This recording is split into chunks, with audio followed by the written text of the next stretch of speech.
avec monsieur Bernard Mabie qui ouvre justement la saison culturelle de Pont-à-Mousson. Oh, bah dis donc, c'est tout un honneur. Hein. Oui. C'est le mot culturel qui me fait peur. J'ouvre la saison, quoi, disons. Voilà. Parce que je ne suis pas trop dans la culture, quand même. Vous n'avez pas vu ça? Putain, mais vous avez la télé à Pont-à-Mousson? Ça fait déjà un petit bout de temps que vous êtes sur les planches pour présenter à la fois ce spectacle, mais aussi bien d'autres. Bah, celui-là, ça fait... Je tourne avec depuis 3 ans, peut-être, hein, mais je le réactive, je le renouvelle, quoi. Mais le titre est le même, parce que je trouve que le titre est marrant, puis l'affiche est marrante, donc on a gardé le titre et l'affiche, mais vous voyez, par exemple, ce soir, je vais parler forcément de la soirée de dimanche soir, des primaires et tout. On ne peut pas monter sur scène pour faire de l'actualité en parlant de trucs qui sont vieux de 3-4 ans, quoi. Effondré par les résultats d'hier, Nicolas Sarkozy vient de mettre fin à ses jours.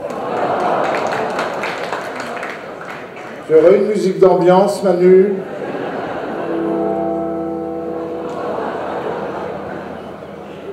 Il s'est jeté à Neuilly hier soir, d'un trottoir dans un caniveau,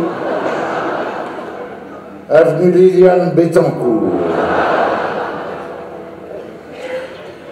Ces derniers mots écrits à la craie sur le goudron, « Fion m'a tué ». Les enquêteurs s'interrogent. Voulait-il écrire Fillon ou prenait-il son concurrent pour un trou du cul? Là, j'imagine qu'en ce moment, vous avez du pain béni. Ouais, ils vont même plus vite que nous. Hein. Ça donne beaucoup à écrire. Ben, c'est plutôt sympathique. Et puis, là, si vous voyez en forme, c'est que je fête depuis 3 jours le départ de Sarkozy. C'est quand même une grande nouvelle, bien qu'il nous a enrichis, nous autres, les humoristes politiques. On a gagné, enfin, on a gagné beaucoup d'argent, on a bien gagné notre vie grâce à Sarkozy. Ah mais il est tout petit, il est tout petit. Il était venu ici, non? Même tout près, t'as l'impression qu'il était loin. Quand j'étais par terre, il fallait qu'il saute. Hop là. Punaise dans le cul, ça faisait un pins. Justement, avant de rentrer sur scène, vous étiez encore à l'écriture pour peaufiner ce spectacle. Bah oui, j'écrivais, j'écoutais le journal de 19h, tout ça, voir s'il y avait du nouveau, quoi.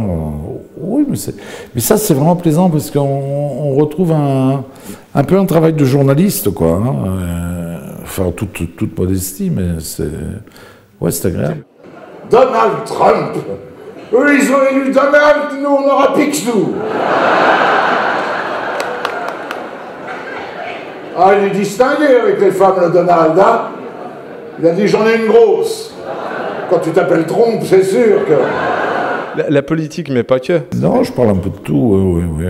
Mais tout est agaçant, vous voyez, tout est agaçant. Alors, je prends des notes et puis je dis, tiens, je vais en parler ce soir, quoi. Il y a un truc qui m'agace, par exemple, on est venu en train, en TGV, qui était à l'heure, parce que j'ai lu quelque part, il y a 2-3 jours, que les trains étaient en retard, parce qu'il y avait des feuilles sur les voies, comme si c'était la première année. Il y a des feuilles mortes sur les voies, donc ça ralentit les trains. Vous avez remarqué qu'on trouve plein de trucs sur les voies de chemin de fer, il y a des feuilles, des palettes, des suicidés, des machins, mais on trouve rarement des trains qui arrivent à l'heure.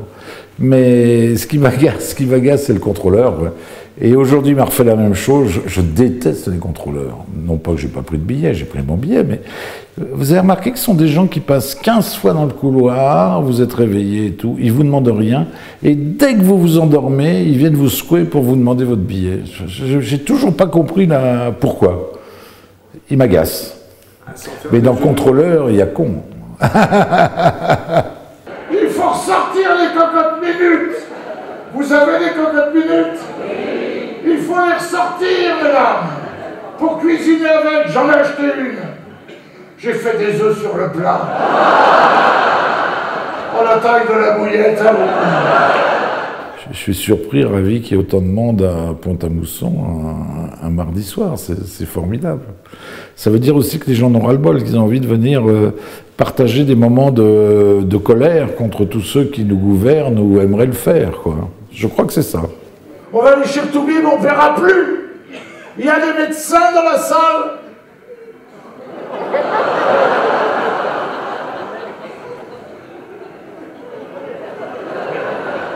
On paye quand on va chez vous, madame? On paye plus. Alors le mec, il se lève le matin, il dit, au moment où on tourne le dos, il pleut, il n'y a personne au bistrot. Qu'est-ce que je vais faire pour passer la journée? Tiens, je vais me faire prendre la température à l'ancienne. Ça passe le temps et c'est gratos. Vous avez des projets pour la suite? Oh, j'ai plein de projets. Il faut toujours avoir des projets.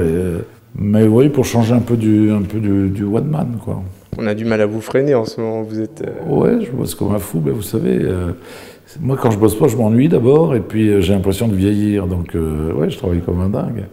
Regardez, hier soir, j'étais à la revue de presse. On est sorti à 1h du matin. Ce matin, j'enregistrais les grosses têtes. Après, j'ai pris le train pour venir jusqu'ici. Demain soir, je suis à Saint-Quentin. Après, je pars à Toulouse. Je reviens faire les grosses têtes. Je repars. Ouais, j'aime ça, moi. Catherine Deneuve, il y a Catherine Deneuve. Oh, Catherine Deneuve. Le nom est trompeur. Je l'ai croisé l'autre soir en sortant d'RTL, évidemment. Catherine Deneuve. Ah, le nom est trompeur. Alors là, on devrait s'appeler Catherine Docas. Alors là.